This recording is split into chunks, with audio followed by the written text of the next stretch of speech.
After watching SmackDown, quite a few things have just been confirmed. Number one, The Rock will wrestle at WrestleMania. Number two, we will get this major tag team match with The Rock teaming with Roman Reigns against Seth Rollins and Cody Rhodes. And number three, The Rock is a double agent. This SmackDown segment was electric because we knew we were going to get Rock and Roman Bloodline opening the show. However, on social media during the day, we saw this 20-minute Rock promo absolutely ripping the life out of Cody Rhodes. Cody Rhodes' dog, Seth Rollins, the clown emoji. Like, it was just going on and on and on and getting better as it went on and on. Kind of telling us his whole story and his relationship with the board now. And, you know, everything that him and Cody previously agreed, which was great to hear because we haven't heard that on TV yet. And then we get to SmackDown. The Rock doesn't make his entrance with the Bloodline as he does. Roman Reigns comes out first. Roman Reigns is clearly not happy. He tells the crowd to acknowledge him a number of times and it just doesn't sit well with him. He says his obligation has been filled. He's here, he's going. Paul Heyman stops him and says, The Rock is coming, let me just do my thing and then we can, you know, get through this segment and then we can go, sort of thing. The Rock then comes out. The Rock proceeds to absolutely destroy Glendale, Arizona, talking about, you know, the Phoenix people from Arizona in attendance, talking about how Phoenix has like the highest numbers for crack users, meth users. He goes in further, makes some further jibes at the crowd. He was just on one. He was saying that, you know, he knows that the women here want to go one-on-one with The Rock, the crackhead Karens, the meth head Marys. He was just on another level. Now, The Rock rejects Cody's offer. If you remember, Cody's offer was to go one-on-one with The Rock at any time, you know, so he rejected that offer. However, he said, I'm a businessman. Roman Reigns, he's a businessman. We're going to make a counter offer. And the counter offer is the tag team match. The Rock and Roman Reigns going up against Cody Rhodes and Seth Rollins in the biggest tag team match ever. So I think we saw that coming. We saw that film trailer sort of thing from these two and I couldn't be happier that we are going to get this. And Rock did specifically say this is going to be on night one of WrestleMania. However, it didn't just stop there. The Rock proceeded to give this match stakes, which is the most greatest thing that he could have done, because now it's like night one is leading into night two. There is ramifications and it's brilliant. Like when New Japan especially first started doing this night one, night two of Wrestle Kingdom, there was ramifications, you know, something would happen in night one and that winner would go on to night two. And it just makes it feel all the more important. So that's what we got here. The Rock said, if Cody Rhodes and Seth Rollins get the win of this tag team match, Cody will have Roman Reigns on night two, one-on-one, no Bloodline. He said the Bloodline won't even be in the arena.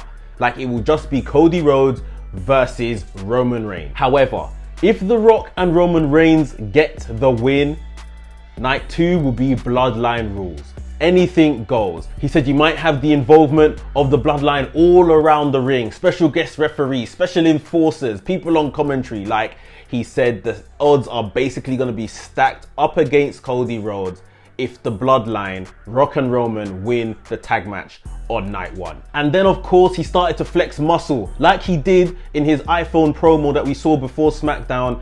He started to remind them, I'm on the board, I'm the guy in charge, Triple H is nothing to me. Kept going on and on about it, basically saying if Cody and Seth Rollins do not accept this match, he can make title opportunities disappear, he can make titles disappear. He was very, very clear that he runs everything to do with this program in the WWE.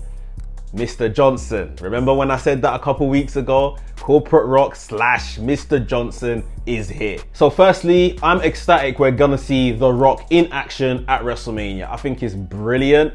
I think, yeah, there's a lot of kind of cons in terms of, you know, some may say it's a tag team match. Some will say that, you know, it's jeopardizing what could happen on night two with Rollins that is clearly coming back from an injury. Hopefully he looks after himself in his tag match. It could jeopardize the actual main event of night two with Roman and Cody Rhodes because of injury, because of we've seen them on night one, so the night two might lose some aura. And of course, it probably jeopardizes a women's main event, which again, I've said this so many times, the minute they went to the concept of 2 nights, I always said the women should get 1 night main event in.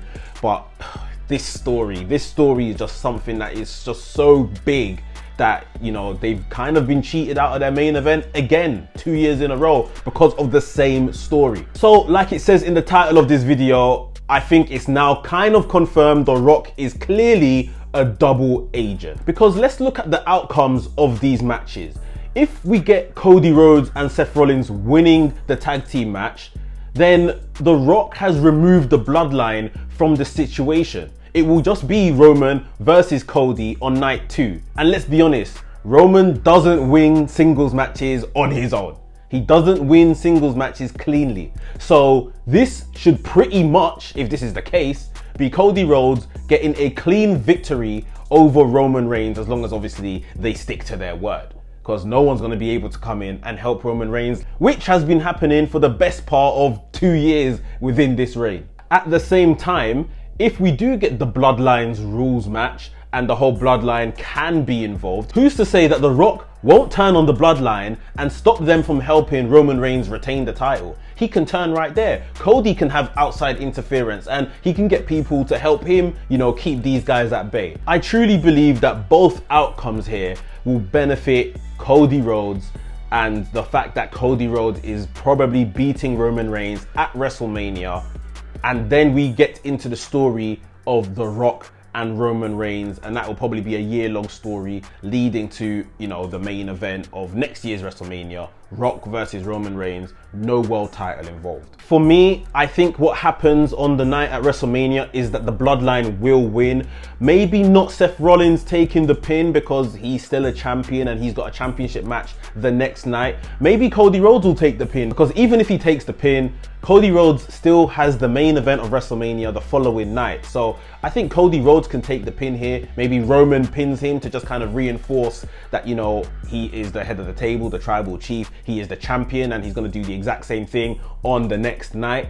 And then we get the Bloodlines rules match. Anything goes, and that's just going to be like an overbooked cluster of a match. And somehow, some way, Cody Rhodes comes out as champion. A couple weeks ago, The Rock told everyone to shut up and just enjoy the ride that The Rock is going to take you on. He talked about wanting to do long-term stories. He also talked about in that iPhone promo that, you know, he helped to broker that Netflix deal.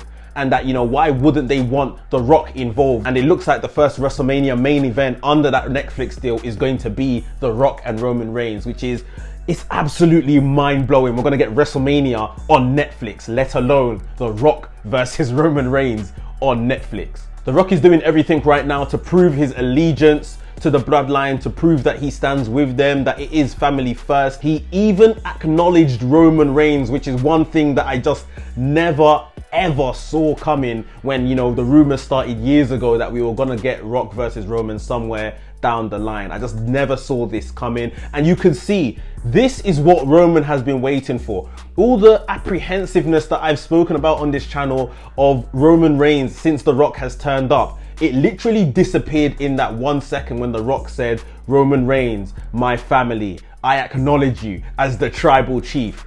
The weight was lifted from Roman Reigns' shoulders. He has now bought into The Rock. He now trusts The Rock, and The Rock is doing everything. He's playing the long game before he turns on Roman Reigns. This is going to be absolutely brilliant. He proceeded to, you know, throw up his L again. Paul Heyman saw him. Go back and watch the tape. Paul Heyman saw him do that. I'm sure this L is turning into a gun very soon. I've laid out my thoughts on this situation, but I want to hear from you guys. Go down into the comments. Let me know. Do you think it is going to be a clean one-on-one match, WrestleMania, Cody Rhodes versus Roman Reigns? Or will it be a Bloodline rules match with the odds and adversity stuck all up against Cody Rhodes? Let me know in the comments. Also, let me know, do you think The Rock, is he playing double agent? Or do you think this is still just going somewhere that we can't predict at this time? I want to hear from you guys. If you enjoyed today's video, hit the like button. And if you're new to the channel, welcome to the channel. My name's Mex. I make videos on WWE and AEW. So if this sounds like something for you, make sure you hit the subscribe button, hit the notification bell, and I'll see you in the next one. WrestleManiac UK signing out, and I'll see you soon.